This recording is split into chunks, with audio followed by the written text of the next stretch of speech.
Hello and welcome to today's Community Spotlight, where I interview small businesses that I know and trust and introduce them to you. I'm your host, Andrew Tomasetti, and today I am here with Jesse Batt of Performance Meal Prep.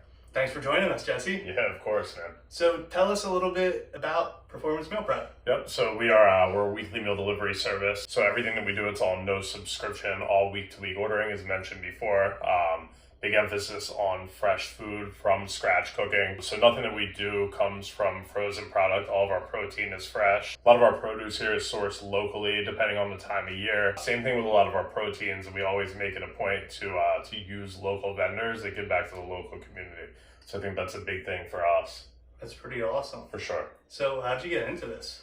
So I was actually living down in Florida about 7-8 years ago, and I'd always been a chef. My roommate at the time was like training to be in the UFC, so he would always take nutrition like real serious. So with that, I would cook for him when he was busy. He was actually also a chef, which is kind of funny. I started doing meal prep for him as he got busier with training. The next thing you know, like his whole gym was ordering meal prep.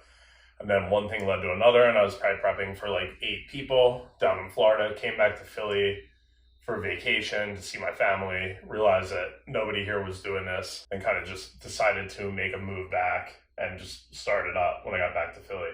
Awesome. Yeah. What year was that? That was, so I'm trying to think what year that was, because we're 6 years old now, and I did this for about a year on my own. So I want to say that was 2016, so about 2015. Okay. Started doing this whole thing on my own with no business license or anything like that, just kind of cooking out of my house. Right. 4 people. Okay. Yeah. And then when did your business really start to professionalize, and when did you take the leap from, cooking out of your house to, I know now you have a kitchen, you have over 30 employees. It sounds like you've really grown a lot. No, for sure. So I think for me, the big thing, I was cooking for a gentleman who happened to be an attorney.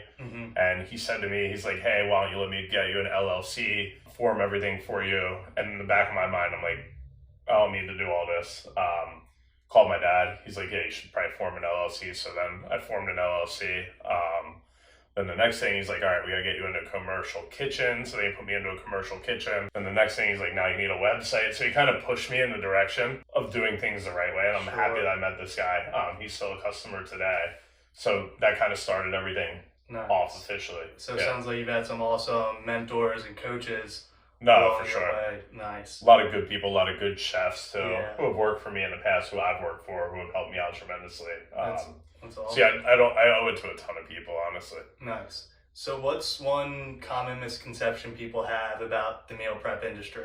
So I think common misconception that a lot of people have, like you'll see a lot of these big companies that ship food nationwide, put stuff on dry ice, ship it in a box. It's like you don't really know when that food's being made, who's making it. Like for us at PMP, I think the most important thing is the emphasis of local delivery. Like I'll never put food into a box and send it. There are so many people here in Philadelphia and the surrounding areas that don't even know about us yet.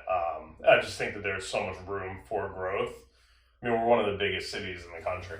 So it's like being able to cook fresh food and deliver food fresh with real people and source it locally. I think that is probably the biggest thing for us, and probably a big misconception on meal prep. It's funny. In general. It's funny you say that. I actually used to subscribe to one of those big national companies. How was it? Not very good. And then you got our stuff in your fridge right now. And then I saw your billboard and I said, I have to give this guy a call. And when I saw the meals, I'll actually show you one. This is our showcase. Right. So when I got one of these, I was like, wow, this is like my grandmother made steak, put it in Tupperware, and then sent it to me. That's the goal. I was just astounded. Like, that is just delivered to me every week. Looks sweet. Even the grill marks on it. You know what I mean? Yeah, we definitely we aim for high quality. And I was telling Andrew before, like I was saying, how like I used to work weddings and banquets, and you can't mess up somebody's wedding. It's the biggest night of these people's lives. Right. You know what I mean? So it's like they're all getting surf and turf. Yes. Majority of them want steak and lobster. You have to do that for 300 people. You kind of learn how to carry out good execution on a high level. Right. You know what I mean? That's like my saving grace is banquet cooking. Yeah. I think that's what separates my staff from other staff too. Because a lot of us have experience cooking high volume. Nice. It's definitely been like a saving grace. So yeah, I definitely can say your food is fantastic. I appreciate it, man. I do. Cool. Well, thank you for joining us. Of course. This has been another Community Spotlight where I interview local businesses I know and trust and introduce them to you. Yeah, thanks Cool. for having me, dude. Thanks for joining us. Appreciate it.